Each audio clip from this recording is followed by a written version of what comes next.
Welcome back to the Midas Touch Network's coverage of the January 6th select hearing. Sorry about the technical issues that we've had. Hopefully, you were able to stay tuned for the entire hearing. We have the post coverage right here live with you on the Midas Touch Network. Thank you for joining us. Thank you for sticking around through our technical difficulties. The first guest I want to bring in to the live post coverage here is Trump's former attorney, and I want to get his immediate reaction after what has transpired with the January 6th Select Committee in the referrals that they gave to Donald Trump. So I want everyone to welcome Michael Cohen. Michael, how are you this afternoon? Oh, I am hanging in there, my friend. How are you, Tony? Oh, I'm great. I'm great. It's good to see you. Again, I appreciate you hanging with us here and getting your immediate reaction right after the hearing as they voted affirmative to give criminal referrals to the Department of Justice for Donald Trump. So give us your first immediate thoughts of Well, what my you just immediate thought, Tony, to be honest with you, I think is the same as probably all of your listeners and all of the Midas Mighty, that this was expected. What else could they possibly have done? This committee has spent legitimately 1 full year, 7 days a week, 24 hours a day in terms of obtaining testimony from witnesses. On top of that, they have reviewed something like close to 1 million documents. After all this work that was done, after all the information that was obtained, and after all the information that was provided to the American people, it was unquestionable that they had everything that was needed in order to make the referral to the DOJ. You know, the interesting one that I thought, though I enjoyed every single one of the members' closing statements, Adam Kinzinger's was one that sort of hit home, to me, which is about the Department of Justice and how Donald Trump weaponized it, which is exactly the scenario that I talk about in my book, Revenge. That Donald Trump figured out how to weaponize the Department of Justice for his own purpose. And I really appreciated Adam Kinzinger's statements that this could lead to the end of democracy, which is why it's so important that the referral be made. Well, I couldn't agree with those statements more. Well, let me ask you though, do you think that this has any sway on what the work of the Department of Justice is already doing? Or is this more for the American people to see that the January 6th Select Committee did their work, collected the evidence, and gave the appropriate accountability that they are able to lay upon the actors here, as you would call them, Donald Trump himself, the former president who tried to subvert our democracy? Do you think that it's more ceremonial and giving the American people the sense that, hey, we are at a point where a former president will be indicted criminally in the federal court? Well, Tony, to answer the first part of your question, again, I don't believe that there's anybody, whether it's on that are now connected into your show right here, or legitimately anyone, Republican, Democrat, or Independent, that doesn't believe that the January 6th committee did a very lengthy and very thorough job. Some people may not like the decision, right, because they are part of the MAGA group, but at the end of the day, nobody can say that they did not do a very thorough job. That being said, all that they've done now is make the referral to the Department of Justice for indictments and criminal review. Now, we all know that will be going to Merrick Garland, and none of us, and I don't believe the committee knows either, exactly what they have been doing so far. Lord knows that the Department of Justice under Merrick Garland operates slower than molasses through a strainer. And on top of that, just because the committee makes this referral does not mean that DOJ has to do it. I mean, there is absolutely no legal weight into the committee's determination and what Merrick Garland and the DOJ will ultimately do. I think you're correct about that because No. Actually, I know. Tony, well, right. correct. But here's the thing: we have seen the referrals to the DOJ. Steve Bannon, Peter Navarro, which Steve Bannon resulted in the indictment and the conviction. Now we're waiting on an appeal here for Bannon, but Mark Meadows actually received a referral, and we haven't seen that come to light yet. What I do want to get one other sense from you too is about Hope Hicks, because this footage that we've seen of Hope Hicks' testimony, we have not seen this before. What do you make of Hope Hicks? Because you were always with Donald Trump for a long time as his former lawyer and kind of get a sense of his mindset. Does it sound like Donald Trump, what Hope Hicks described, that it would, he was more worried about his legacy because he didn't want to be known as a loser, which he is a total loser in so many forms and fashion, but it was all about only winning. It was only winning. He didn't care about our democracy. He didn't care about our history. He didn't care about the Constitution. He didn't care about the peaceful transfer of power. He didn't care about citizens' votes. He only cared that his legacy would have winning. Yeah. Well, look, I know Hope Hicks very well. Mm-hmm. Hope was there from the very, very beginning. You know, after I had pushed the issue and made the determination that he was going to end up running, going back for the 2016 election, number two there was actually Hope Hicks. So she's been around a while. Hope is a very honest, young lady.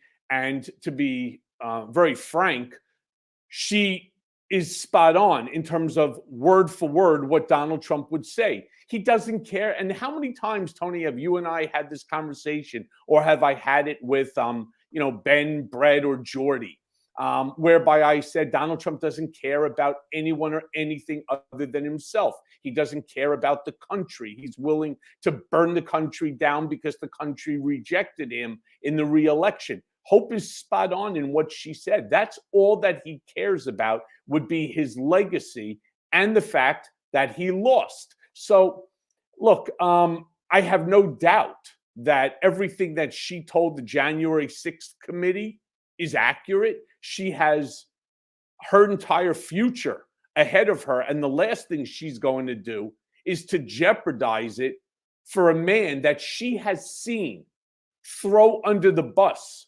meaning myself and others, time and time again. She doesn't want to be that next person.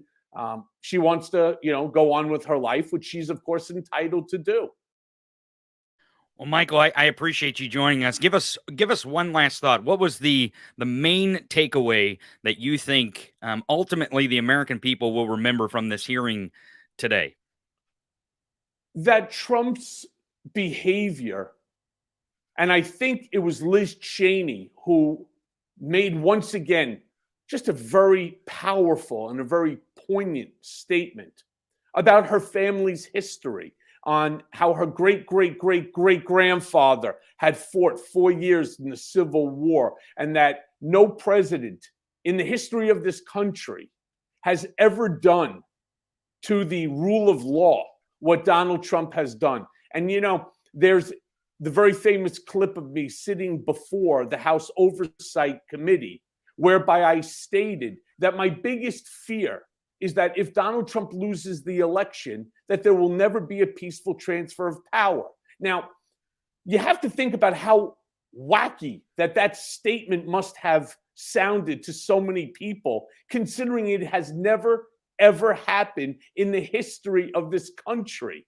And yet, lo and behold, dear old Donald, number 45, steps up, and he decides he doesn't want to give up power. He didn't do, for example, like what George Washington and every president thereafter has done, which is to concede the power, because that's what the democracy calls for. That's what our Constitution calls for. Not only did he not do that, recently he's even talked about tearing up the Constitution, which would give him the ability somehow, in his warped thinking and in his mind, that he would have the ability to then throw Joe Biden out of the Oval Office and resume power. This is not a normal human being. This is the mindset of an autocratic, fascist, monarch, dictator, wannabe who literally believes that the United States belongs to him and that his legacy can only be had if, in fact, he becomes president of the United States ad infinitum. And I can assure you, none of us want that. That would, forget about being a danger to our democracy. That would be the extinction to democracy. And I don't just believe here in America, I believe around the world. So I think Liz Cheney's statement about how no other president has ever done this, and that's why this document, coupled with the Mueller report document, as both historic documents that need to be taught in schools, colleges, law schools, and so on, that it's so important because, look, once you lose your democracy, you know that you're never getting it back. And that's exactly what Trump and his acolytes are trying to do. And we collectively must be extremely, extremely cautious as we move forward into this next election in 2 years. We must be extremely cautious and concerned about who the Republican Party may ultimately put up, because Donald is not the only one who believes in this ideology. Michael, thank you very much for joining us, and I always appreciate your commentary. And I want to tell you that I was trying to get that clip together with the technical difficulties we had. I wasn't able to get it, of you stating that if Donald Trump lost, he would not have a peaceful transfer of power. And I appreciate you telling the world that in that moment, even though we weren't to the moment that anyone would dream that a president of the United States wouldn't transfer the power of democracy peacefully to the rightful winner. So, Tony, there's additionally it was so poignant, the entire, hour-long hearing, that there's actually one additional part as well that, can't be ignored here. Mm-hmm. And the whole purpose of this January 6th hearing is to hold people accountable. And when I say holding people accountable, we all know what the DOJ, we know what government, not only have they done to people like myself, and to others, but what they have failed to do so far to those who are in power. And I want to just recall for the listeners that are on with us right now, that there's this whole issue of people like Kevin McCarthy, Jim Jordan, Dan Scavino. There's a whole slew of them who refused to testify before the committee, despite the fact that they were subpoenaed. And I want every single person right now with us to understand that if that was you would be like Steve Bannon. You would have been, found guilty and you'd be incarcerated. So, I want people to understand that while we bullshit each other and we don't say things like I do or you do, or that you get on this program, law is not equally distributed in this country. And the whole notion that Lady Justice wears a blindfold, so that everybody has justice equally under the eyes of the law is not true. People like Donald Trump have been getting away with things for so long now. And we're all so anxious to see him held accountable. And yet, when is that going to happen? When is Merrick Garland going to jump on the bicycle and start pedaling really fast? Because what do we have? Another 2 weeks or so before the House changes, the power in the House changes. And I promise you, if in fact, and it looks like Jim Jordan, which to me, it's so infuriating, because this is a man who shouldn't even be allowed to walk through the halls of Congress based upon his past. This is a man who has no respect for anyone or anything. And I've been before him 3 separate times. And I can tell you, he's not the one who we want to, be the majority leader there in the House. If he becomes the majority leader, he's going to end up becoming a puppet for Trump, which puts all of us in jeopardy. And that's why I keep trying to say the more people that they could bring into, and I'm talking about to the listeners, to bring into the Midas Mighty camp, to bring into the Mea Culpa camp, to stay involved and to stay aggressive with all of us and the things that we're doing, that's the only way we're going to get rid of people like the Jim Jordans of the world, so that people are held accountable for their improper actions, for their illegalities. It's extremely important if we want to turn this country over to our children, grandchildren, God willing, great-grandchildren, for generations to come, knowing that it's democracy that they live under. It's so important. I can't stress it enough. I think you're absolutely right in pro-democracy speech, and we must lean into democracy at all cost. And we can't just say, well, the 2022 midterms are over. We got 2 years until the next election. We got 2 years to lean in and make sure that we do what we did in 2020 and 2022, even more in 2024. Michael Cohen, thanks for joining us. I really appreciate you joining us, friend. We'll see you soon. Thank you. Oh, I look forward to it, Tony. Michael Cohen there. I want to bring in some political strategists. My favorite political strategist, sorry, David Bender, Dr. Rachel Bitecofer and David Bender as well. I want to bring them in. David, I apologize. Dr. Rachel Bitecofer she's always my favorite. Rachel is my favorite too. So we're well, on the same page. Well, I know you're on limited time, Rachel. So give us your take on what you witnessed here of the hearing. What is the most significant moment to you? Crimes against democracy, right? I mean, that's what these criminal referrals are about. The president of the United States committed crimes against democracy. And they have now referred him for criminal investigation by the DOJ.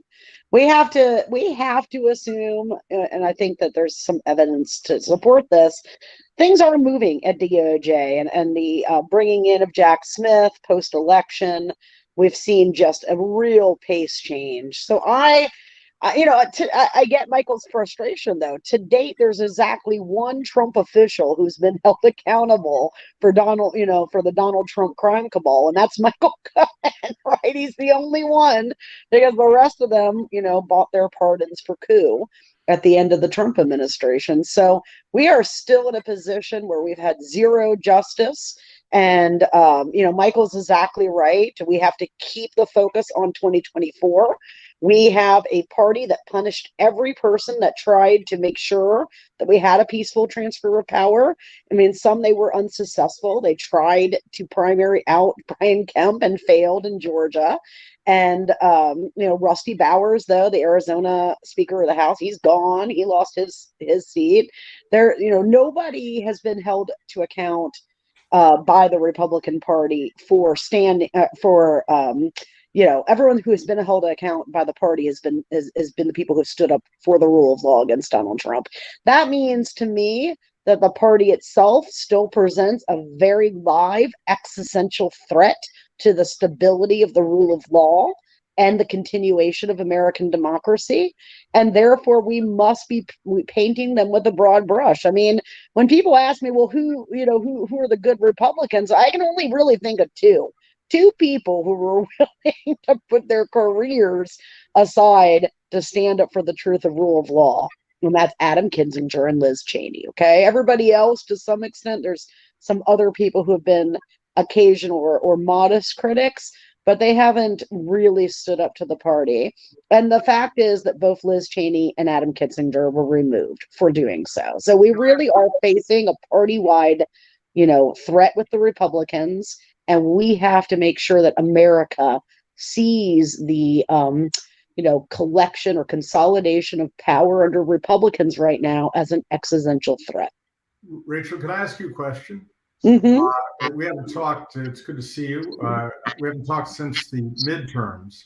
Have you seen any numbers that show the degree to which these hearings and everything that came out of them affected the margin in many of these races? We saw Elaine Luria lost her race for re-election, but in so many other cases, it seems like democracy was on the ballot, at least to some degree, in Senate and House races. What do you see? Yeah, let's talk about what happened in the midterms. I mean, in the midterm, we knew at least those of us with clear eyes and, willingness to say so, or capability to say so, knew that we were going to be facing a really tough midterm fundamental. You're the in party, you're going to lose 40, 50 years of data, and only twice have we seen that disrupted. And understanding that that was going to be a major threat, I had been arguing, we have to make the electorate think about the opposition party, about the Republican Party, and see them as a threat to democracy. Otherwise, this midterm will play out on traditional fundamentals, which is, is the economy good and who's the in party? And so, there was a lot of process and a lot of other people both working with and independently of me to push that onto the agenda. It was really important to get the White House, President Biden, to embrace that message, to legitimate it, so it didn't sound like tinfoil hat chatter from the grassroots, right? He did, yeah.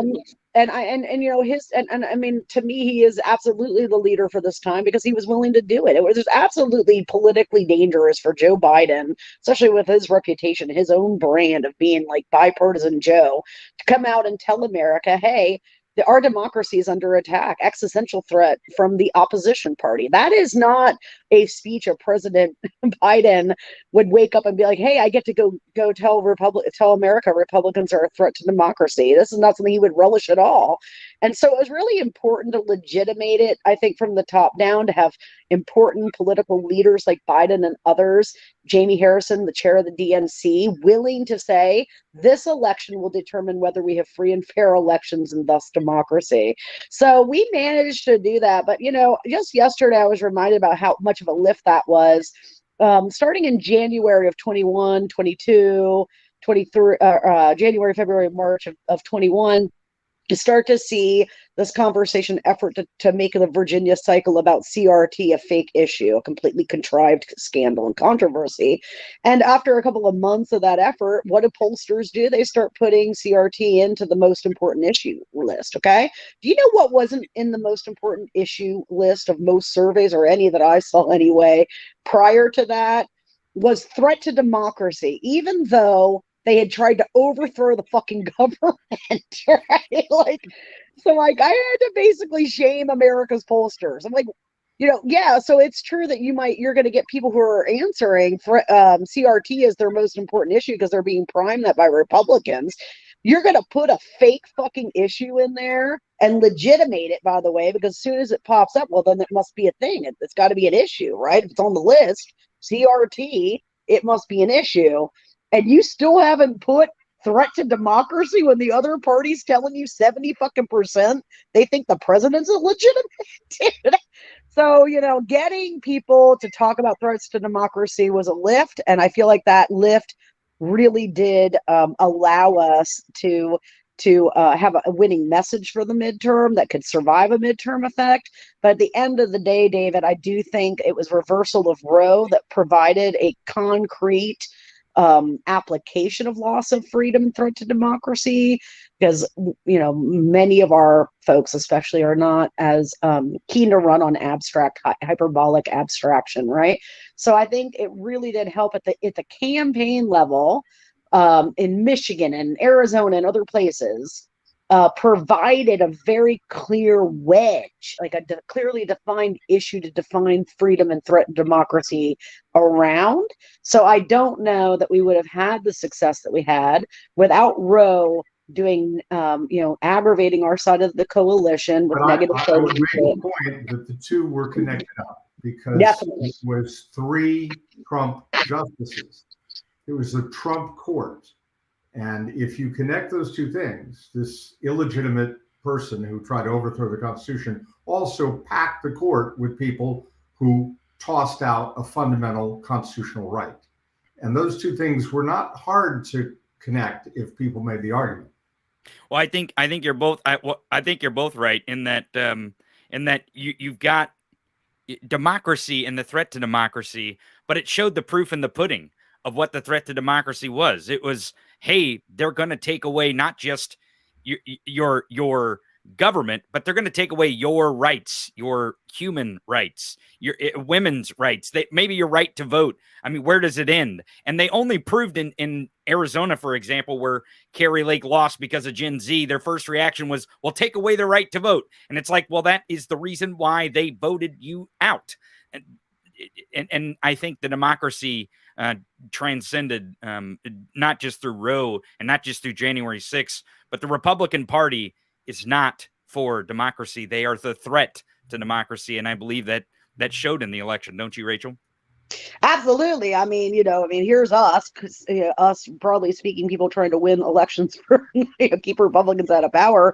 Hey, Republicans, if they get power, they're going to steal your freedom, and then they use the one thing of government they control at the time to do it for us, right? So, like, it literally was the perfect, it was the perfect manifestation of the argument that we were making about Republicans. So, and it's still going to be the main focal point of 2024, because this is a party that took women's freedom away and is coming for the rest of ours, right? So we are really going to be pounding threat to democracy and loss of freedom and the specific abortion issue, Roe and freedom, all the way through for 2024. And that's the There's word. still lots to gain on the unifying word is freedom. Freedom to vote, freedom of bodily autonomy, or a woman's right to choose, whatever phrase, but it is freedom. And they've owned freedom.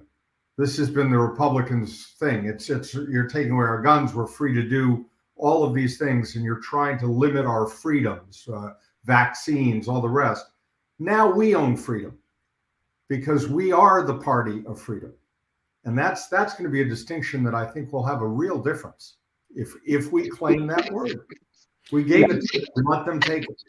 It's ours. I think you're right, David. And Rachel, I know that you have limited time here. Do you have one last thought for us? And David, if you will stick around, if you've got time to do some more commentary, I'm going to go to some legal commentary here. But Rachel, give us your one last thought. I mean, just tremendous work from this committee. It will go down, in my opinion, as the most effective committees that we've had since Nixon era. And of course, that committee could be more effective because we had two sane political parties at that time period and a pretty stable democracy.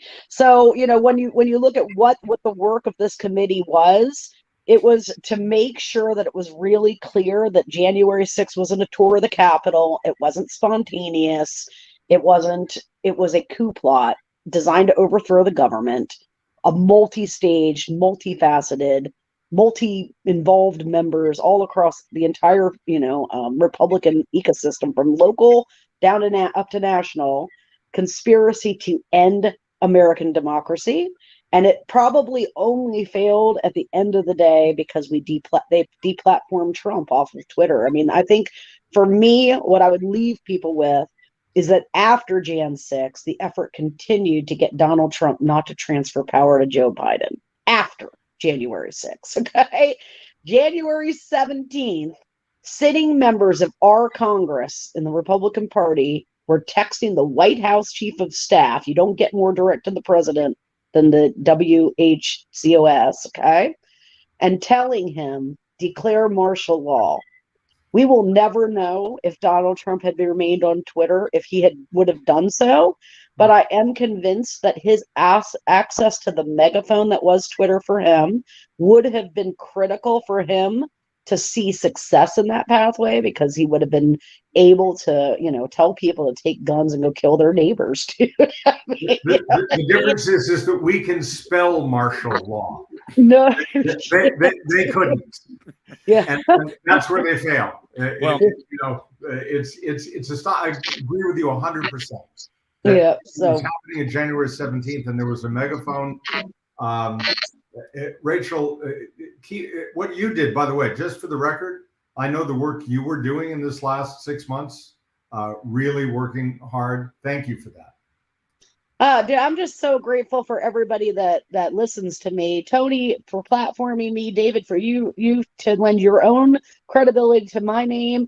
Because honestly, without all of you guys and all of the people on Twitter, I would have never been able to do what I did on this midterm effect. I would not have had the access and the influence to do so and have people trust me to do things that were very out of the normal playbook. So, I am nothing without the trust that people like you and others have put in me. So thank you. Well, we are nothing without you, Rachel. You are the lead in the Democratic democracy messaging and narrative.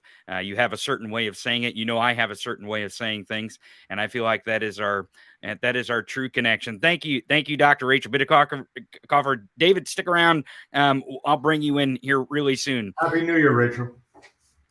Everyone, I'm going to bring a legal analysis in with the legal AFers. We've got Michael Popak and Karen Agnipolo, KFA, here joining us from Legal AF. How are you? How's it going over there? Hey, Tony. Hey, Michael. Karen, I think are you limited on time here? Yeah. Well, Michael, we're going to let ladies go first. So I'm going to get her immediate reaction for what we just witnessed with the January 6th select hearing. Of course, we knew a lot of this was going to happen. We kind of got word from the journalists who were watching the rehearsals. They kind of knew what they were rehearsing. So it was a kind of, but there's one thing, Karen, that I want to ask you about, because you know Jack Smith, and you know what kind of prosecutor he is. Now, we have not seen the Hope Hicks video until today, the part of that testimony. That piece of evidence, if Hope Hicks is telling the truth, which I believe she is, Michael Cohen says she's a very honest person. He believes that she probably is. Do you think that this referral and that evidence is going to affect Jack Smith's work and how he's going to pick apart the evidence to see these criminal referrals as something that he's going to use? Or do you think he's going to derive his own conclusions from the evidence? Hi. So criminal referrals are just basically ceremonial.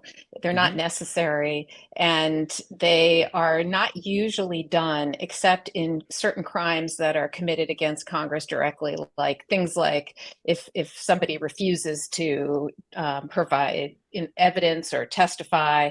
So, this type of criminal referral is largely ceremonial. And however, I believe it was important to do, given the important work that the committee has done and the testimony that they have developed. And so I do think it's important that, apologize, my dog's barking, that they do this, and so that they can go on record as this is what they found at the end of their thousands of witnesses and documents. And that's exactly what they will have done by going on record and by making these referrals. The criminal investigation has already been ongoing.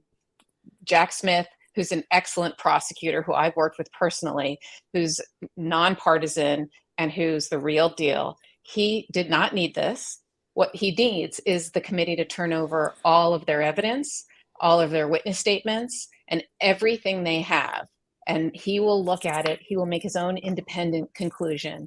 And if the facts lead to a crime having occurred beyond a reasonable doubt. Now, don't forget, a criminal standard is a high bar. And so sometimes, even though there is evidence so for example, one of the things that they referred to in the committee was in the John Eastman case, which was Judge Carter, who said it was more likely than not that certain crimes were committed.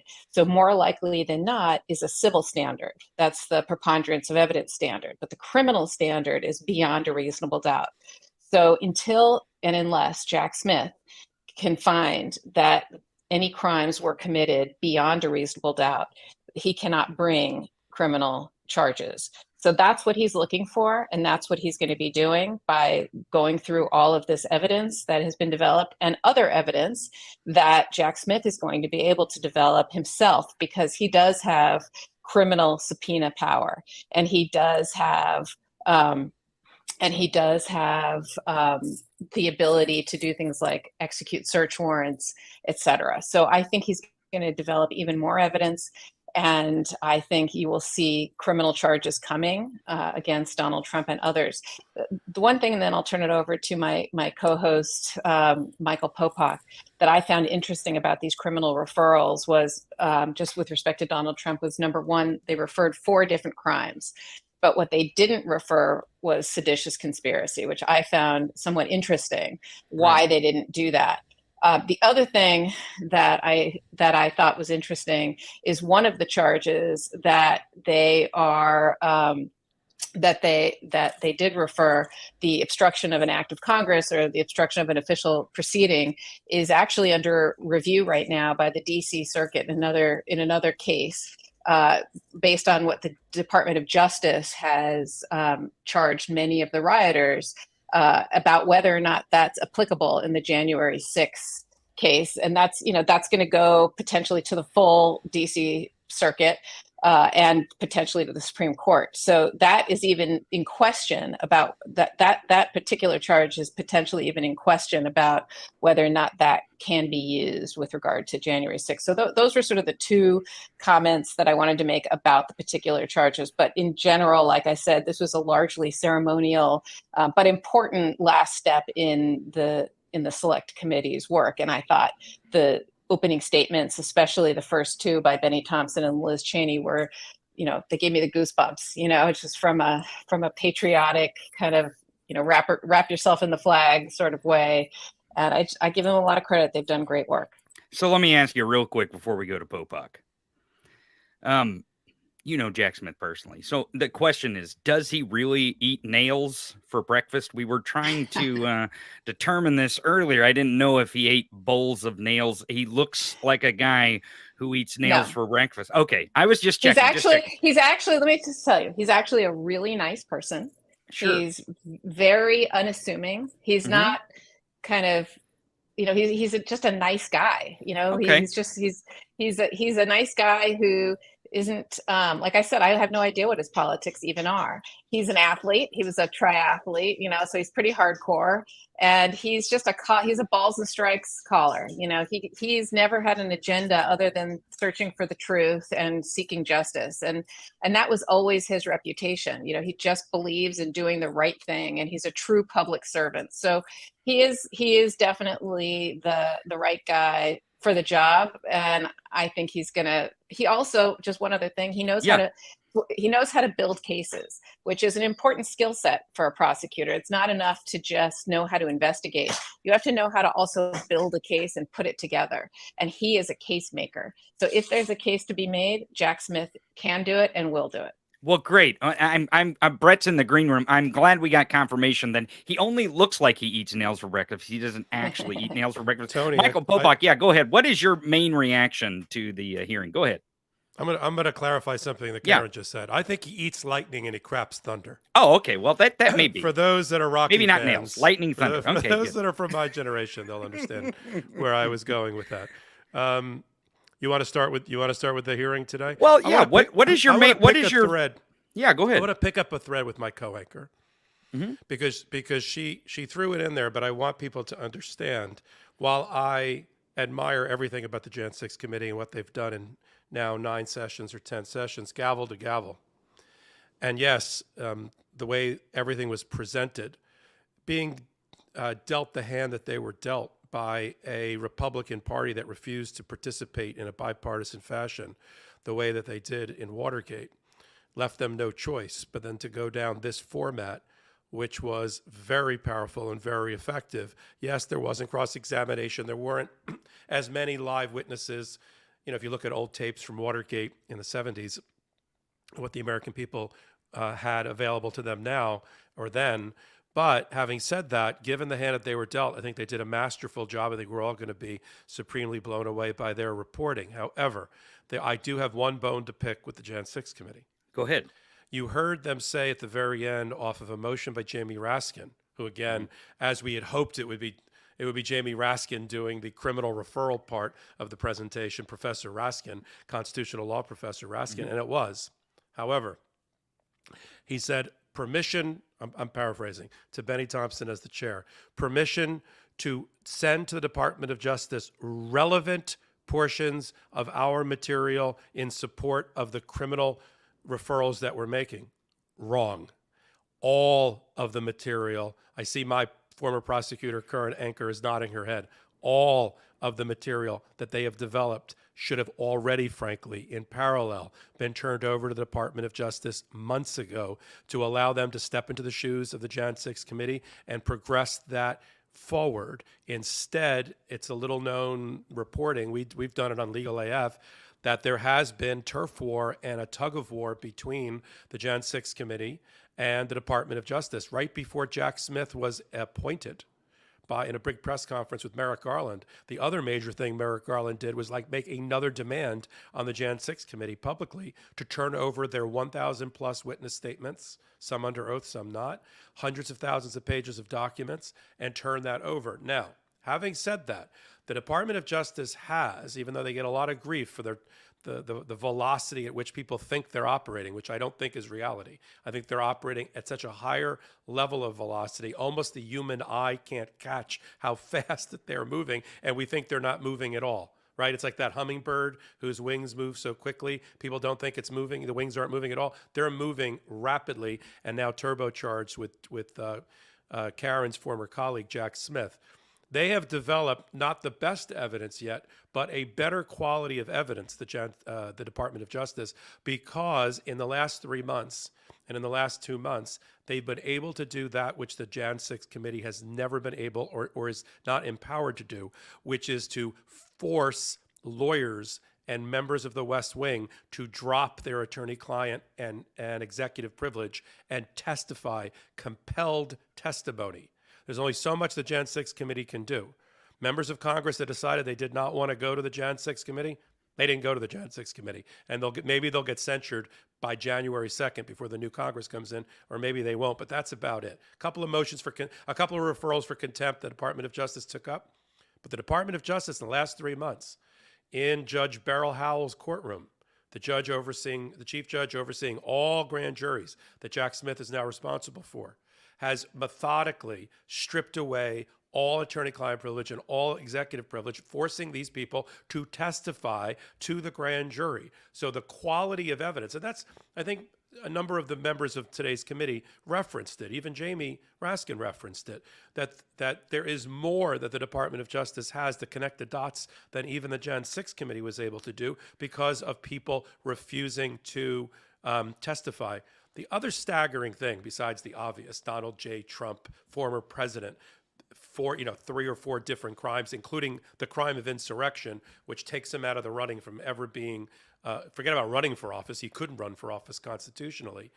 But to hear the witness tampering again, which must have sent a chill down Karen's spine as a former prosecutor, you've got the Trump people paying for lawyers to tamper with witness testimony, to try to convince them not to remember things that they remembered, this is a breach, by the way, of the every lawyer's ethical and professional responsibility duties. When a client asks a lawyer who's paying you, you have to answer. You can't say my advice is being compromised because I'm getting paid by Donald Trump to represent you when it is. You have to reveal that. You have to disclose that. That is fundamentals to the bar. That's why so many lawyers are going to get disbarred all around Trump, and offering them jobs, offering witnesses jobs if they play in the sandbox right and don't testify against Donald Trump as the committee and the Department of Justice searches for the truth. The Department of Justice has got to be unhappy and towards Donald Trump and others in hearing the witness tampering aspect. We haven't focused on it because there's so much other crimes and facts to focus on, but witness tampering is a really bad thing. And if the Jan 6 committee is already defined, look, Tony's laughing. Well, obstruction and witness tampering. They're all piss prosecutors off probably more than anything else that you could do in their investigation. What I loved about, and Karen touched on it, what I loved about Liz Cheney, who basically may have sacrificed her career in elected office forevermore because of her standing up as a statesperson and doing the right thing. Now, people, you can have a legitimate debate about Liz Cheney and her morals and her politics before this moment, but there is no question that she committed potentially political suicide forevermore in order to protect our democracy and to serve in the highest profile position, really, other than Benny, on the Jan 6 committee. And when she started off, she wrote her own. People would say, "Oh, Ari Melber was involved." Who cares? She wrote her own opening, and her opening statement, her closing statement, leading off with her great-great-grandfather, who is on the Union side of the Civil War, and what the historian that followed that voluntary regiment in Ohio, what he said about those people, like her great-great-grandfather, and why they served. And her great-great-grandfather apparently was in all 4 years of the Civil War and actually marched down Pennsylvania Avenue to be greeted not by Lincoln because of his assassination, but by the successor to Lincoln, Johnson and U.S. Grant. To hear her put that in context and talk about the murals and paintings in the Capitol about George Washington, which is supposed to be the blueprint, the DNA impressed on every president when he takes office, and the peaceful transfer of power. It was, it made me proud again to be an American, that we have a process that allows the Jan 6 committee to do its work and to make presentations to the American people. And now releasing not just their report, but it sounds like they're going to be releasing lots of things. I just wanted them to release faster to the DOJ so they could move on their prosecutions even quicker than they're able to do. Well, I think that the speed of it is important, but I actually don't believe we'll even get to a trial until after the 2024 election. Maybe I'm crazy and I'm just doing the math in my head and how long it takes and the can kicking down the road. And then if he does become the nominee in the process, that even kicks the can further past. So we have to be focused on democracy. We have to be focused on public opinion. But I want to go to one opinion here because I want to get a quick response from both of you of this clip. We played it earlier in our previous, our pre-game coverage here, as it were, for the hearing. But the former vice president, Mike Pence, went on the Fox News network. I don't know if you know it as news. I don't, but that's what they call it. The fly on his head did not appear this morning, but Mike Pence did. And he had a legal take that I want you two to respond quickly to. What you think, rather, is legal or illegal? Let's watch. When it comes to the Justice Department's decision about bringing charges in the future, I would hope that they would not bring charges against the former president. I don't look. As I wrote in my book, I think the president's actions and words on January 6th were reckless. But I don't know that it's criminal to take bad advice from lawyers. You're both lawyers. Is it criminal to act on bad advice from lawyers? Could that be illegal? I don't know. I'm just, it seems like it could be. Karen, go ahead. Well, first of all, that assumes a fact, not necessarily an evidence. I don't necessarily think he relied on bad advice from lawyers. I think he went and looked for lawyers who would let him have his theory and would say, oh, well, maybe you could do one thing or another. So if that were in fact true, that he relied on legal advice from lawyers, I suppose that makes it a little trickier, but that's just ridiculous. So, and there's also something called I think his lawyers were co-conspirators, not actual giving legal advice. Yeah. To Karen's point, Jamie Raskin, the only other name that Donald Trump mentioned, Jamie Raskin mentioned, other than Donald Trump, was John Eastman. Who is John Eastman? Remind everyone who John Eastman is. So John Eastman was this too smart by half attorney, their in-house constitutional scholar, Professor Dr. John Eastman, from a little. You look like Donald Trump Jr. now because you're putting a lot of quotes around. That would be a different motion with my fingers if I were okay. Donald Trump Jr. John Eastman, who was affiliated with a reasonably small law school named Chapman University out in California, which, to be frank, I had never heard of, and was the brains. I mean, I'm really using these terms loosely. The brains behind the operation for both the fake elector scandal, coming up with let's have fake electors and let's nominate them, and also the theory, which got all the way to Pence, that Mike Pence, as the vice president, had something other than just ministerial acts to count the votes and certify the election and the peaceful transfer of power, that Mike Pence could stop the peaceful transfer of power, could throw the election to the House and away from the electors, allow the House dominated by Republicans or House legislatures legislative slates, which were dominated by Republicans, to throw the election to Donald Trump. I mean, I feel like I'm talking about stuff in the 1800s that used to almost happen, but this was John Eastman, and this was the fight. There's a clip they showed today of and Karen knows that he's my favorite lawyer, former Trump lawyer, because he's just so profane. You'd like him too, Tony, because I like profanity. He uses the F-bomb a lot, but it's the lawyer whose name will come to me in a minute that works for Mark Kazowitz's firm, who was in the White House.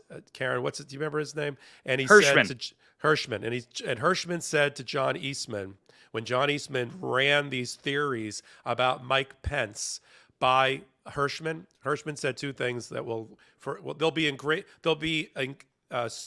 engraved or carved on his headstone when he dies. First one was after he heard John Eastman's ramblings of a madman. He said, I repeat after me, peaceful transfer of power. And John Eastman and he said, no, stop, say those words. And he made John Eastman say peaceful transfer of power. And he said, now I'm going to give you the best effing advice you'll ever be given. Get yourself a great effing criminal defense lawyer, because you're going to need it. They showed that last clip today, a little bit out of context at Jan 6th. And of course, he's already testified without executive privilege or without attorney-client privilege to the grand juries, as has Pat Cipollone. So John Eastman is also the subject of something else that Raskin talked about today, because remember, John Eastman on his own, apparently with no support from Donald Trump whatsoever or his band of lawyers, was fighting against the Jan 6 committee about turning over his emails, claiming they were attorney-client privilege or claiming they were, mainly attorney-client privilege. And the Jan 6 committee, which Jamie Raskin talked about in his presentation today, had to go to court in the Central District of California in front of Judge Carter. Remember that? Judge Carter. And did something no other committee like this has ever done, which has got a federal judge looking at the evidence, first determined that John Eastman did not have the attorney-client or work product or litigation privilege because it was likely that he was involved in a criminal conspiracy. And so the crime fraud exception, just stunning, the crime fraud exception would apply, meaning all of his emails between him and Trump and the others are not covered by the privilege because he was participating in a crime or knew or should have known it was participation in a crime. Judge Carter went on to say that there was not at the criminal prosecution standard of beyond a reasonable doubt, maybe not even probable cause, but close to it. Judge Carter said Eastman and Trump likely committed at least 2 crimes, including the obstruction one that they talked about today to the committee. So Eastman is going to get, listen, we always thought he was going to be the fall guy, but it's not just him. And following John Eastman or following Boris Epstein or following Sidney Powell or Rudy Giuliani, who's also in tremendous harm's way, not only here, but in the Fani Willis investigation and the parallel Department of Justice investigation out of Georgia election interference. If these lawyers are providing you just what you want to hear in order to give you cover for your crime, that doesn't count. If the lawyers are involved in the criminal conspiracy, that doesn't count. And a lot of these, it doesn't matter if there is a reliance on counsel. Karen can speak to this better than me. Reliance on counsel is not a defense to many crimes where willfulness or intentional or corruptly is the standard for the crime.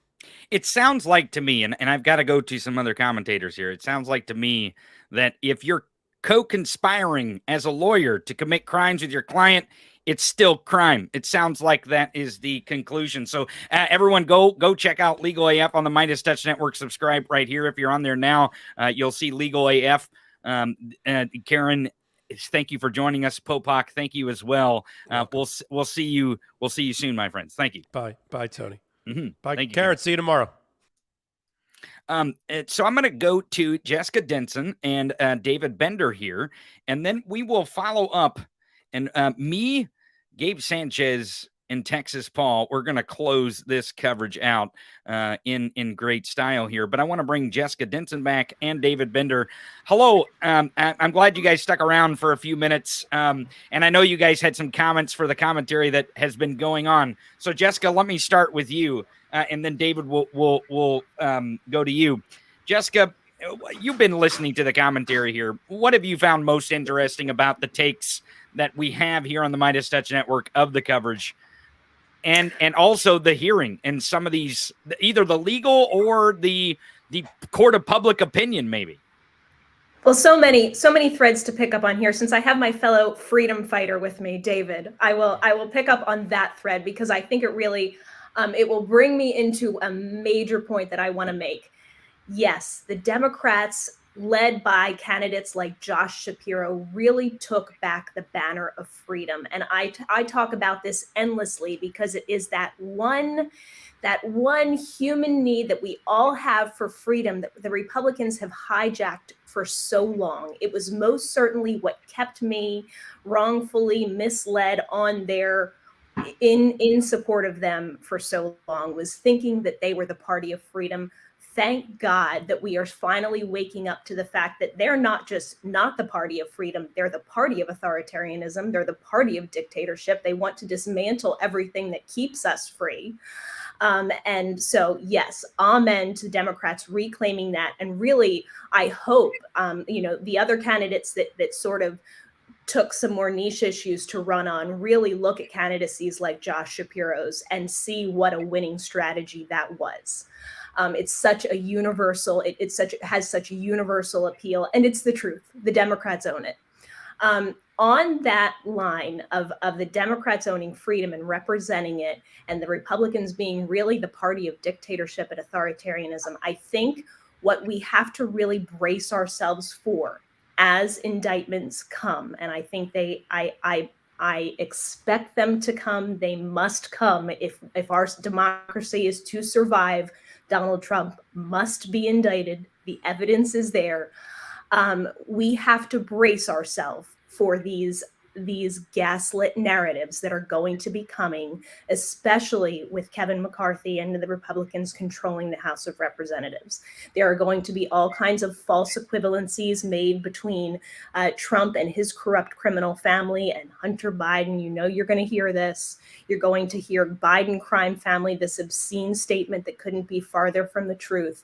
And you're going to see in the media a tendency, as far from the truth as it may be, for them to play into these false equivalencies and just act like we have political forces on two sides arguing that both sides are corrupt.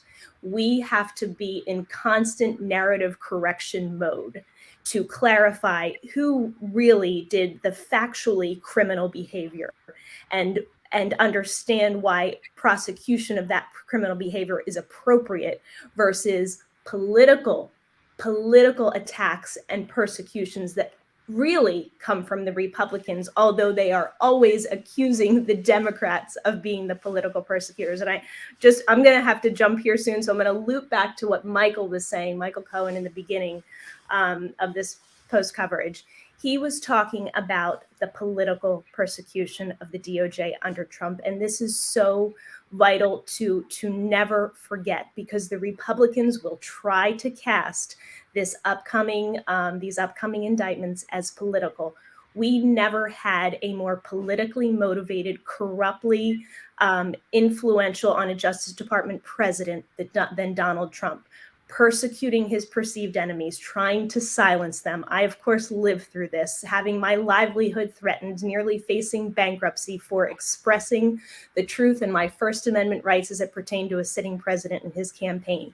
Nobody ever violated free speech, freedom, and weaponized the Justice Department in prosecution of his enemies more than Donald Trump. And this party, his Republican Party, defended that. They are the political persecutors. Let's keep it straight. And Jessica, fellow freedom fighter, that's a great phrase, actually. The more I think about it, if we could get people to start calling themselves freedom fighters as Democrats, that we are the freedom fighters. That's a phrase. And you won't usually hear a Democrat go out and say, I'm a freedom fighter. But if we start saying that about ourselves, it becomes true. It happens to have the convenience of being true, but that is a phrase that it absolutely states the case for where we are now. We are fighting for freedom. It's being threatened. In one case, it specifically has been taken away. A very visceral reaction was manifested in the elections. Freedom fighting is what we have to do now. So, I'm not saying we have to don guerrilla outfits and look like Che Guevara, but we are in fact freedom fighters. It's a spiritual warfare, spiritual weapons. It is spiritual weapons, but it is factual freedom fighting that we're doing. I'm glad you used the phrase, because I'm gonna not steal it, but I'm gonna share it with you. Oh, he's gonna steal it. Let's do it, David. I want to read one thing. It was 7 hours ago. The Cheeto Dust QAnoner, as I referred to him, Donald Trump, who is now criminally referred from the January 6th Select Committee to the DOJ. He posts this on his Fraud Social network. He says, election interference by the FBI and Twitter was massive and determinative. How sad. This is the gaslighting that Jessica was talking about and what we have to battle against. And Jessica, give us one last thought, because the gaslighting has, the chaos machine, as I call it, is on. The chaos machine is on. It's running. It'll keep running. It's not going to stop running. We have to be vigilant. We have to lean into democracy, whether you call it freedom fighters, the pro-democracy coalition, whatever it is. I believe that we must, in this country, do what democracies do, and that is democracy itself. So tell us about this gaslighting, because I know you've experienced this, but what's your reaction there? Of course, that was his statement before the select committee hearing today. And of course, he keeps posting on about Twitter and how he was cheated, of course, and continuing the big lie, which we know from Hope Hicks' testimony, which there's another woman who has stood before and told the truth about Donald Trump, which again and again, it's a woman that does this, that has the courage. Some of the White House attorneys, some of the White House counsel, these men didn't have the courage to testify. They pled the fifth over and over and over again. But I digress. So tell me the gaslighting with Twitter and why it is so important to stay vigilant as we freedom fight, pro-democracy, lean into democracy. Tell us. Yeah, gaslighting. Well, remember this when you think about gaslighting and the propaganda of the Fox News is the OAN, the Real America News.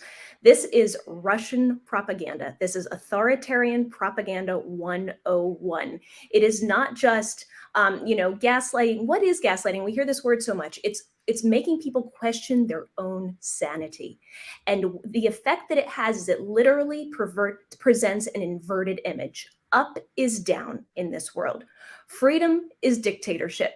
Political persecution is justice. Everything is upside down. It's like this debacle, this spectacle that we have going on with Twitter right now. I tweeted the other day, do people finally get it? Elon was never for free speech. Trump was never for free speech. The GOP was never for free speech. And they allowed them to hold these banners for so long saying, oh, Elon's a free speech absolutist. Give me a break. He was never a free speech absolutist. Do you know how many Republicans spoke out against Donald Trump's NDAs, his illegal NDAs that he was using to gag people for life when I was fighting these NDAs and still am? How many Republicans? Of course, zero. Did Elon Musk ever rail against the assaults on free speech from Donald Trump and his illegal NDAs? Never. Of course he didn't. Of course. Well, I'm sure Elon Musk was jealous of his NDAs. To be quite frank, it was quite jealous of his NDAs. Jessica, how much time do you have left? Do you have to? I do have to bounce. I just want a couple of things here. Notwithstanding, as Popok pointed out, Raskin's little misstep there in the end of the committee.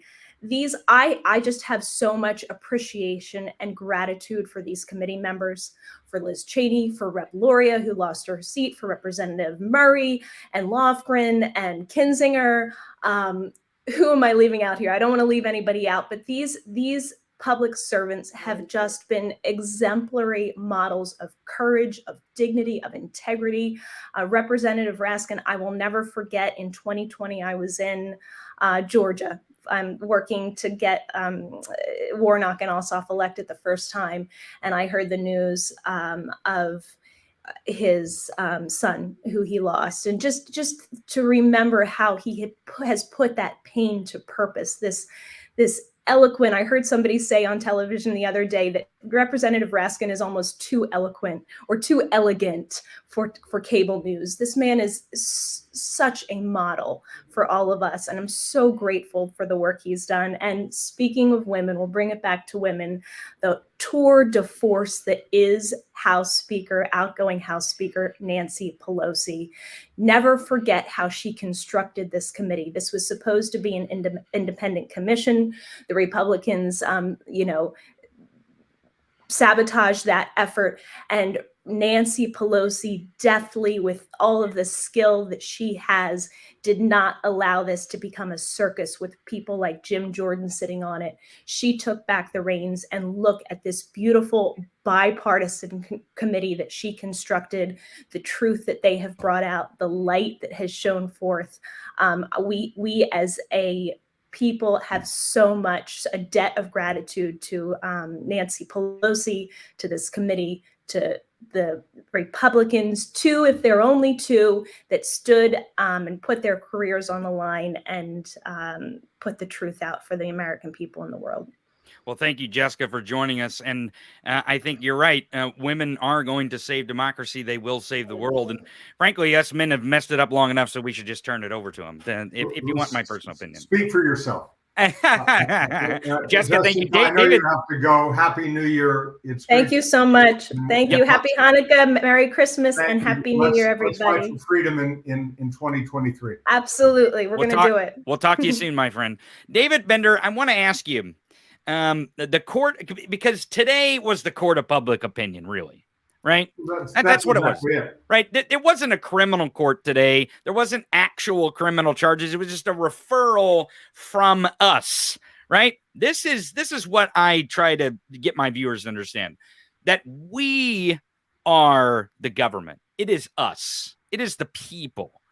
We are a democratic constitutional republic, which means that we elect democratically through the Constitution our representatives to go vote in our place. But it is our vote. It is us. And Donald Trump, clearly, we knew this in the time when it was happening, but the Select Committee has done such a great job at laying out the evidence for the public, telling the story of the Cheeto Dust kangaroo coup, as I call it, but his subversion of our vote. It was him trying to take away our vote and our constitutional right to that vote and make our voice heard through the government. And when these representatives, as Jessica put it, speak, whether they're Republican or Democrat, or whether it's Speaker Pelosi, which they all deserve credit, but they are us. They are standing there for us and our voice, speaking of freedom and constitutional government. But tell me about the court of public opinion, because the government, the people, right? The people need to hear that Donald Trump will possibly be criminally charged by the Department of Justice. And I believe that was really their goal today, is to make sure to get into the court of public opinion that this is going to happen. This is a possibility. Well, Mr. Chairman, if I can request 3 minutes. Go ahead. Go ahead. Yes. If the gentleman will yield. I will yield. I do think that the fundamental thing that we saw today, and this is where I would part company from Mr. Popak. I don't fault Raskin at all. I think that what they are doing is they're supplying all of the information. So it has to go up on Wednesday or by the end of this week. The Justice Department will have everything they have. They're sending over specific referrals. They only named 2 people. They named Donald John Trump. They named John Eastman. There are others. We now know, and I was looking at my notes here, we now know that the 4 members of Congress who will be referred to the Ethics Committee are Kevin McCarthy, Jim Jordan, Scott Perry, and Andy Biggs. Yes. Mo Brooks no longer a member of Congress, or he would be. So those 4 are going up for ethics charges, whether anything happens or not. The point is, this is the court of public opinion. And what Jessica said is quite right. We've been through an era of gaslighting. You know why that's going to end? Or it's going to be far harder for them to do. Because now we have a special prosecutor in Jack Smith who is absolutely unafraid to bring charges. and he will ultimately, with Merrick Garland's approval, decide whether or not to indict Donald John Trump, not President Trump, Donald John Trump, private citizen, Right. as a potential felon, as an insurrectionist. They did not go with seditious conspiracy, a higher bar. And again, I'm not a lawyer, but I can look at the history of this, a hard charge to prove. But in this case, they charged him with insurrection, aiding and comforting the overthrow of the government of the United States. Our government, to your point, Mr. Chairman, our government is a representative. We are a republic, so we elect our representatives. They're to represent our interests. If they're not doing that, if Jim Jordan is not doing that, if Scott Perry is not doing that, if all of these people who are sending messages in talking about how we have to declare martial law, these people themselves should be held to a higher standard. Michael Moore, to his great credit, put up the 121 members of the House who at any point have aided and abetted this insurrection through their votes, through their statements. These people are not fit to serve.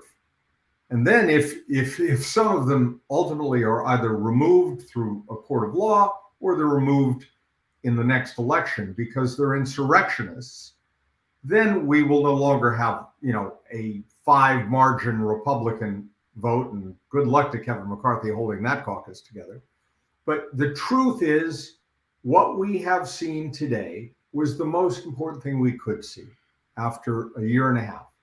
The committee started in June. You recall we talked about this going in, how important it would be if they could move the court of public opinion.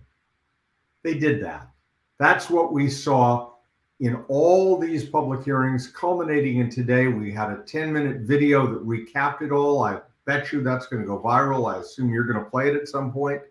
That video tells the story of a case that the public needed to understand is much larger than what will ultimately be the accountability in a court of law, a lot of courts of law. Fulton County, the Manhattan DA is finally going to possibly do justice to what Michael Cohen went through, because conspirator number one, defendant, the unnamed one in Stormy Daniels, that's Donald Trump. So in every single one of these cases, potentially, Donald Trump is criminally liable, accountable, and he, I heard you say it might not happen until after 2024. I'll tell you what will happen before that. We might not get a conviction. We'll certainly go out on appeal. We'll have the cases brought to a court. Oh, absolutely. 2023. I believe we will have indictments Yes. sometime early next year. I'd like to have an early Christmas present, but I don't think know. we might. I think It's Fulton County possible. might, actually. It's possible. But I know how the justice system works in the federal end, and I know that the timing of this is only to kick the can past a trial, past the election. Donald Trump knows that's why he's running. That's why he's running for president. He's not running for president to stave off an indictment. He wants to fend off a trial before 2024. That's what he's trying to do. That's my guess. I think that's his motivation. It's not going to work, but more to the point, what's going to happen in 2023 is this will come before judges. They will start having trials. This will happen in real time. And for many of these other people as well, many of the co-conspirators, the Giulianis and the fake electors, and all of these people are going to be hauled in front of courts. And that's going to keep this on the front burner. And the Republican Party is going to turn its back. They're really tired of winning, the Republican Party. Remember Trump's promise, you're going to get so tired of winning. Mm-hmm. Well, they're tired of winning, Right. because they haven't won a thing. Mm-hmm. And they're going to turn their back. And I do think the point that Michael Cohen made at the very outset of this coverage is that there are other mini Trumps, tiny little Ron DeSantis is a danger. He's got his own Napoleonic complex, and he is going to try and take this same gaslighting and big lie stuff without the baggage of Trump. So, this battle for freedom is not anywhere near won, but we saw what happened with these midterms. You and I haven't spoken since then. We saw what happens when people have a chance to vote on this. Unfortunately, so many of these people, people like Biggs and Gosar and others, some didn't even have opponents. There were no Democrats running. It's time that we said that bright red districts can be flipped if it's over the question of, did you support the overthrow of the government?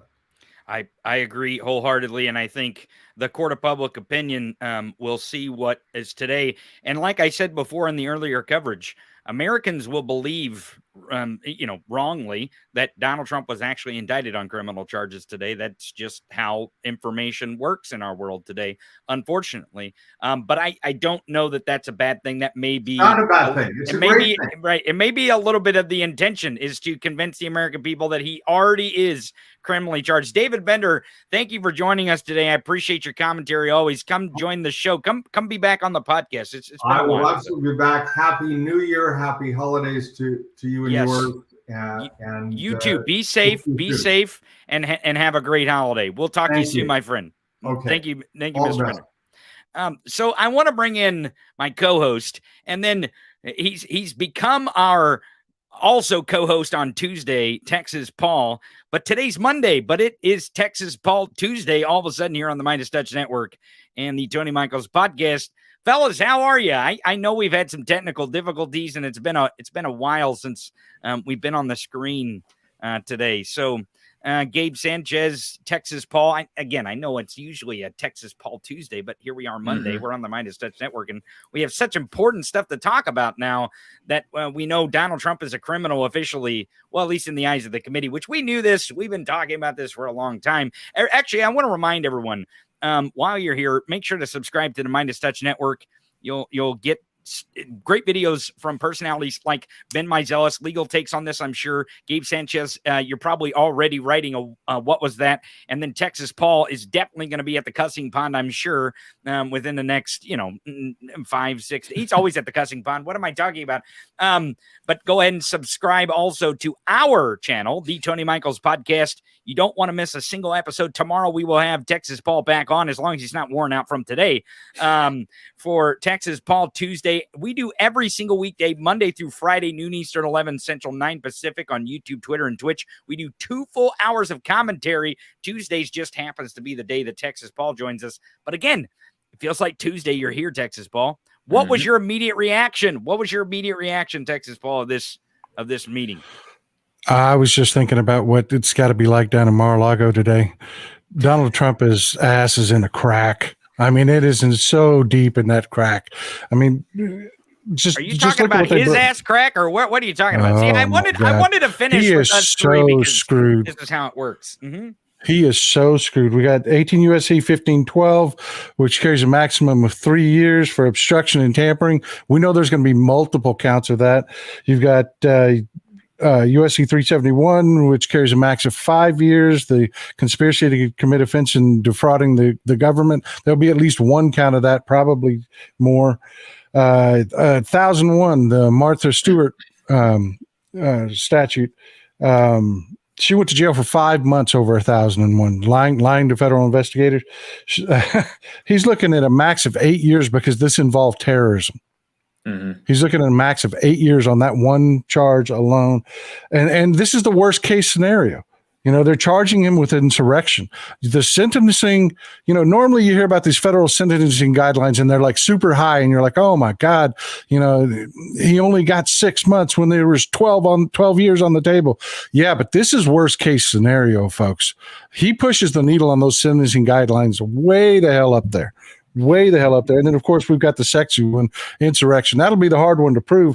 But this is before we even start talking about documents. Did you say sexy? Did you say the insurrection charge is the sexy one? Oh, that's the one people are going to eat up. They're going to eat that up. What's the insurrection? Sexy time. Yeah. Oh, my God. But before you even get to all of that, you've got Kevin McCarthy, Scott Perry, Jim Jordan, and Andy Biggs. His biggest stooges are all fucked. They cannot do anything for him because the ethics committee, while that does not sound sexy, it is completely bipartisan. They will open an investigation over this. They can't hide the investigation over this. And if they try to politically, they're going to be so screwed. This is just Donald Trump is dying right now. I would not be surprised. I would not be surprised that when the reality of this hits in and he gets done, posting on all of his bullshit websites, that this guy doesn't, when reality finally sits in, that he doesn't punch his revoke his own life subscription. This guy is not a strong man. You're saying he might be might Epstein himself. I guess here is actually his most recent response. It's showing about 13 minutes ago. I don't know if he's posted again yet or not. You gotta love this whataboutism. Unrelated. It's crazy. Who gives a fuck if she lost? Who gives a fuck? Like, why is it so important that he points out that Liz Cheney lost by a record 40 points? You lost 2, you weak piece of shit. He not only lost once, he lost twice, two times in a row. And the second time was more embarrassing because it was more than double the amount that he lost by last time. Right. But the guy coming up and say, oh, well, okay, so like she's coming at me with these criminal charges. She lost her election or her primary. Like, who cares? Because at the end of the day, it doesn't really matter. He's just trying to distract and be like, well, what about Liz Cheney and her election that's unrelated to me inciting insurrection? Is he trying to say that she's not a member of Congress? Because he knows that she's not a member of Congress on January 3rd. Right. As of now, she still holds the power of the Congresswoman. I don't know what he's trying to say here. I mean, it is astounding. It is astounding that this, and this is his response.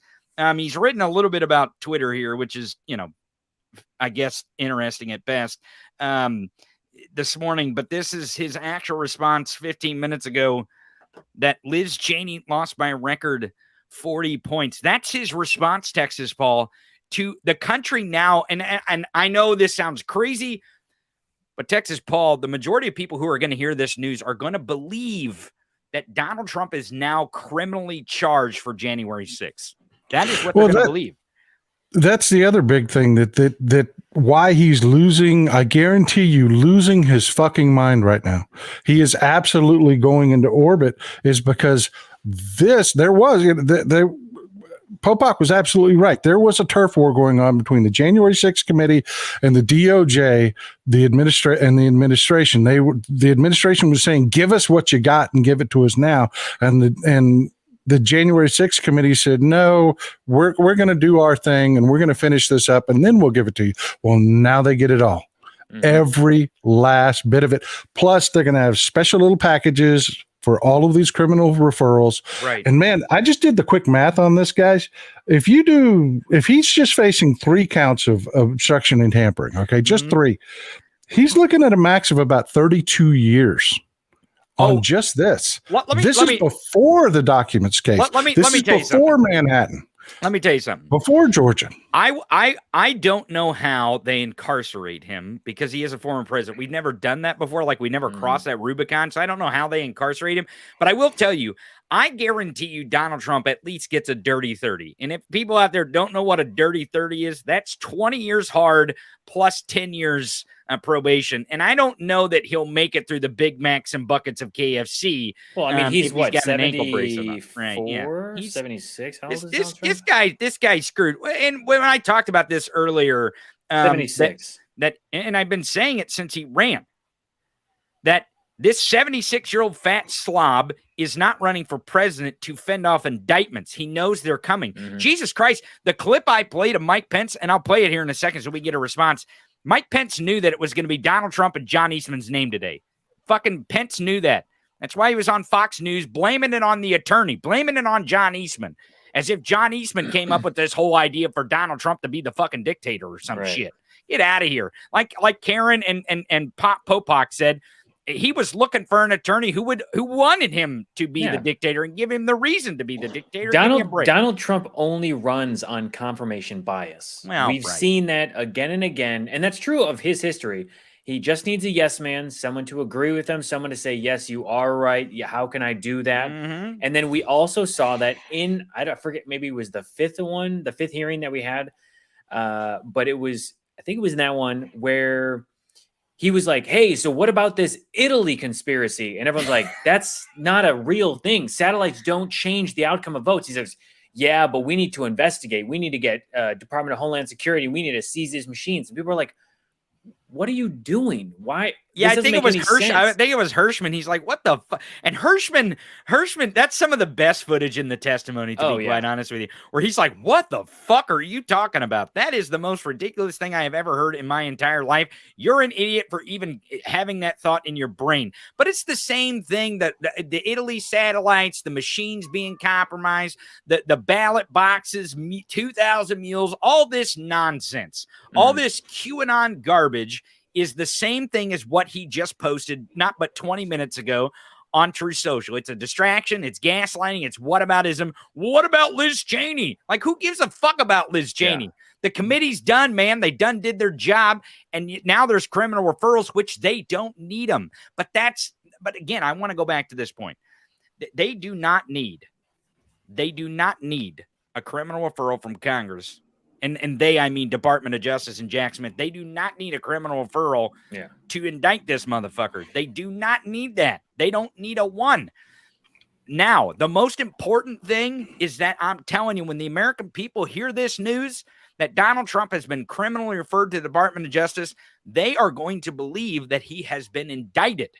That's what they're going to believe. Regardless of what you want to think about it or not, that's how information works in our country with social media and the media in general. They are not going to do a good job of trying to explain how this works to people.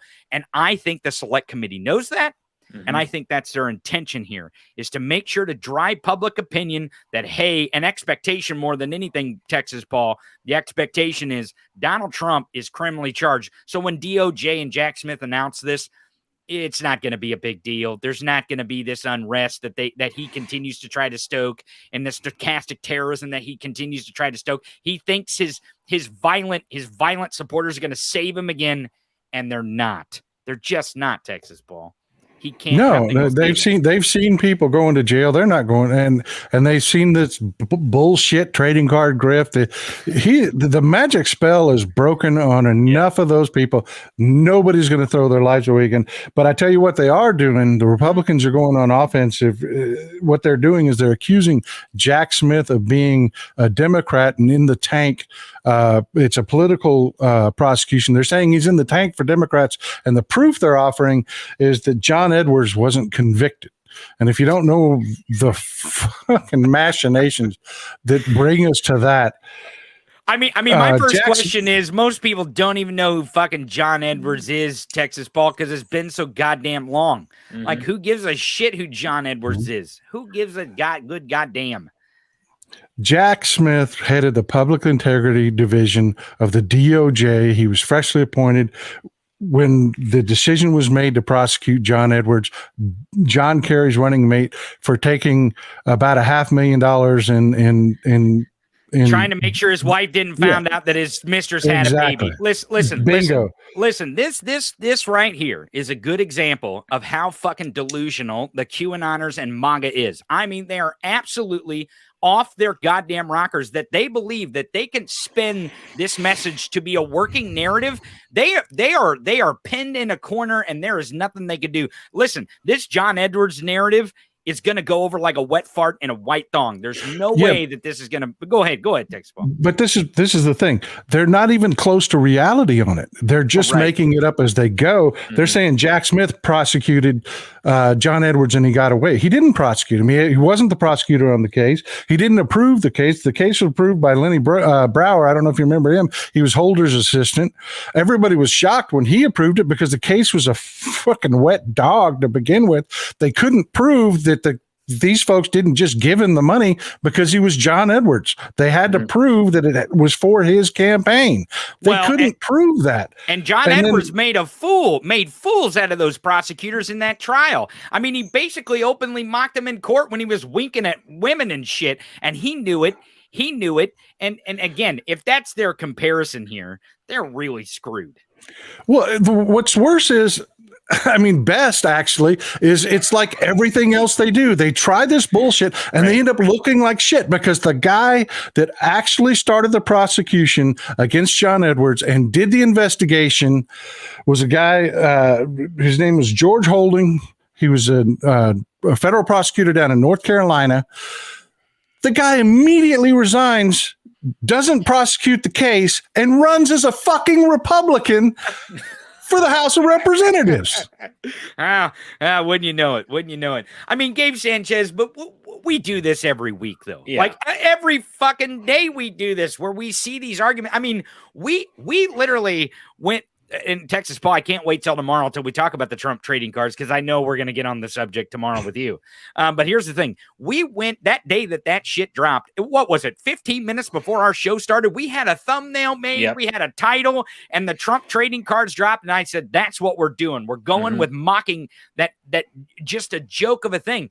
And the crazy part is we went through that day within hours of him announcing it. We went through the website. We looked at it on the show live. And I'm working on a what was that right now for this because I've found even more stuff. Right. It just gets worse and worse, right? It's insane. And it seems like a money laundering scheme. I mean, it's just crazy. And really, you can go watch that coverage that we did on that day. Cause it actually, when we went through the website, like we were reading it live, like as this NFT shit was happening. So go follow Tony Michael's podcast on YouTube, go over a channel and follow the Tony Michael's podcast, and Texas Paul will join us tomorrow. And I know we'll talk about this trading card thing.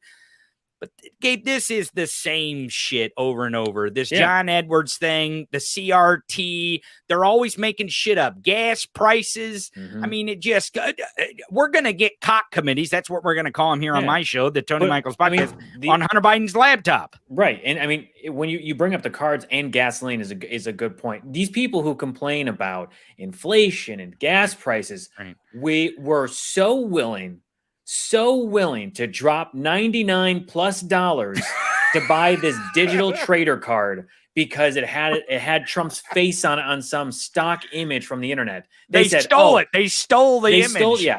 It is insane the depths that they went to make these trader cards. But in that example, you got people like, oh, what about groceries and gas prices and inflation? And then they're like, yeah, but you should also buy these $99 trader grift cards for Donald Trump. And it sounds like a great idea. It really shows you like their real priority and their real kind of motivation, which is like anything pro-Republican or anything Trump. If you've hitched your kind of cart onto that bandwagon there, then you've got to continue. And anything that is, pro-American in the sense of making sure that Americans are taken care of, that we work to fight inflation or gas prices or grocery prices or housing prices or whatever it might be, anything like that, Republicans again and again and again, you can literally just look for the screenshots of the vote count and show that it's a overwhelming majority of Republicans who vote nay on every one of those things would actually help Americans. And that is what they do. And they just distract and go, well, what about Liz Cheney losing by 40 points? Yeah. And, what Gabe's hitting on here is perfect because, old Dark Brandon, just quiet competence, just getting it done. What was the consumer price index increase last month? It was all about, grocery prices and gas prices. 0.1% increase. Right. 0.1%, not 1%. What way are the gas prices headed? What are what trajectory are the gas prices at now? Are we going to blame Dark Brandon at this? Yeah, we're going to blame him for the listen, the point is that the reason why Joe Biden is so effective is because he doesn't listen to the noise. And really, honestly, the Trump chaos machine is the noise. That's the problem we have. And I want to show a perfect example of diverting reality live in front of a fucking camera. Someone who is the vice president of the United States, Texas Paul, they went to the damn Capitol, hang this guy because he wouldn't do the delusional thing that John Eastman and Donald Trump wanted him to do. And here he is on Fox News like, oh, well, it's not Donald Trump's fault. It's the lawyer. Let's listen again. When it comes to the Justice Department's decision about bringing charges in the future, I would hope that they would not bring charges against the former president. Look, as I wrote in my book, I think the president's actions and words on January 6th were reckless. But I don't know that it's criminal to take bad advice from lawyers. It is criminal to take bad advice, criminal advice, and to co-conspire with an attorney to overthrow a government. It is illegal. It's fucking criminal. It's not rocket science. And really, honestly, this placating to the MAGA base as if he's going to win any kind of election or primary anywhere with Donald Trump's voters is fucking fool. And then as you can read in my book. Well, you got every single time you see them on the news or some interview, they're like, will you vote for Donald Trump? And they're like, well, and you're like, will you vote? Like, who, if he becomes the nominee, like, well, we'll have to see who the nominee is. Okay, let's assume that Donald Trump is the nominee. Will you vote? Like, well, I don't know. But also in my book, you know, like Bill Barr did the same thing when he was on a PBS or whatever a few weeks ago. It's the same type of thing. They keep pushing this idea of like, we will vote for Donald Trump if he's the nominee, but we won't tell you that right now. But in the meantime, buy my book, read up on what I have to say, and try to rebrand myself as the person who said no to Trump or whatever the bullshit they want to spread. And Mike Pence is another example. Well, I'll tell you, I wouldn't vote for Donald Trump if you paid me all the money that he made off or laundered off the Trump trading cards. But I will say this, our grift is to go follow Tony Michael's podcast on YouTube. So go do that. Don't read Mike Pence's book. Come follow our podcast on YouTube. Just go over the channel and hit the subscribe button. I do want to give the committee, I mean, like the Liz Cheney and Benny Thompson and the whole committee has done a great job in terms of laying out the facts, and all of the researchers in terms of being like, this is the person, where they were when they said it, and obviously handing off to the DOJ and Jack Smith's team. Great. I do want to give them, you know, and whether this was the TV producer side of it, you know, or what have you, but I do believe, obviously, this is right before they go for recess for holiday, right? They're not coming back until the beginning of the year when new people are getting sworn in. So I really do have to say, like, props to them for at the very last moment possible, pretty much pushing out to say, hey, remember us? You saw us in October, but you're going to see us again right now. And we're going to remind you with a quick, like, things you saw last season on the January 6th insurrection is all of these people, what they said, who they said it about. We'll sprinkle in some new stuff like with Hope Hicks and show you how even she said, not so sure we should do this. And she was like, oh, all about the legacy for Trump. And also, he was definitely cooing. He was definitely cooing. And they brought up Nick Luna. And I don't know if people know this, but Nick Luna is also connected to the NFT Trump trader cards with the company that purchased his likeness. It's all connected. It's a big grift. But I like I said, I do want to give them big props for putting out this last minute, like, hey, just in case you forgot what's happening, this was at stake, and this is what we're defending. And these are the people that are trying to make sure that actually democracy is saved, you know, post a midterm election. And especially because people are going to go on holiday. They're going to go for Christmas. They're going to see their MAGA relatives, right? Exactly. Whatever it might be. They're going to interact with other people, and it's top of mind. So they're going to bring it up. And in the idea that you brought up too is like, people are going to questionably mistake this as convictions, which they're not. But the idea that you can throw that into the Kool-Aid and say, oh yeah, he's convicted. He got convicted. And they can try all they want with Jack Smith, John Edwards bullshit. But you've also got this other side of like, all right, we're going to fucking throw in this conviction shit too. And we're going to remind everyone when everyone's together eating over and throwing food at each other because you're across from your MAGA relative, remember, Donald Trump is fucked. And it might not be on one of these others, but it's going to be on the Mar-a-Lago. It's going to be on Fulton County. It's going to be on New York. One of these things are going to take it down. And it's his own fucking fault. If he had shut the fuck up. Let me bring Elon Musk into this too. Same fucking deal, man. Learn to shut the fuck up. If he hadn't spent the last year being an abject asshole, the DOJ would actually likely be looking at this as man, this is going to be really political, because it is. It's going to be really fucking political, because one political party tried to overthrow our fucking government. Right. That cannot be prosecuted without it being abjectly political. That's politics as shit, isn't it? Had they shut the fuck up, if you hadn't had Jim Jordan, Andy Biggs, Kevin McCarthy even running their fucking mouths all year long, this probably would have went away. But they have guaranteed, they have made it to where we have to prosecute them. We have to. There is no way Jack Smith does not come out with indictments. There is no way this country functions if they don't come out with indictments for this.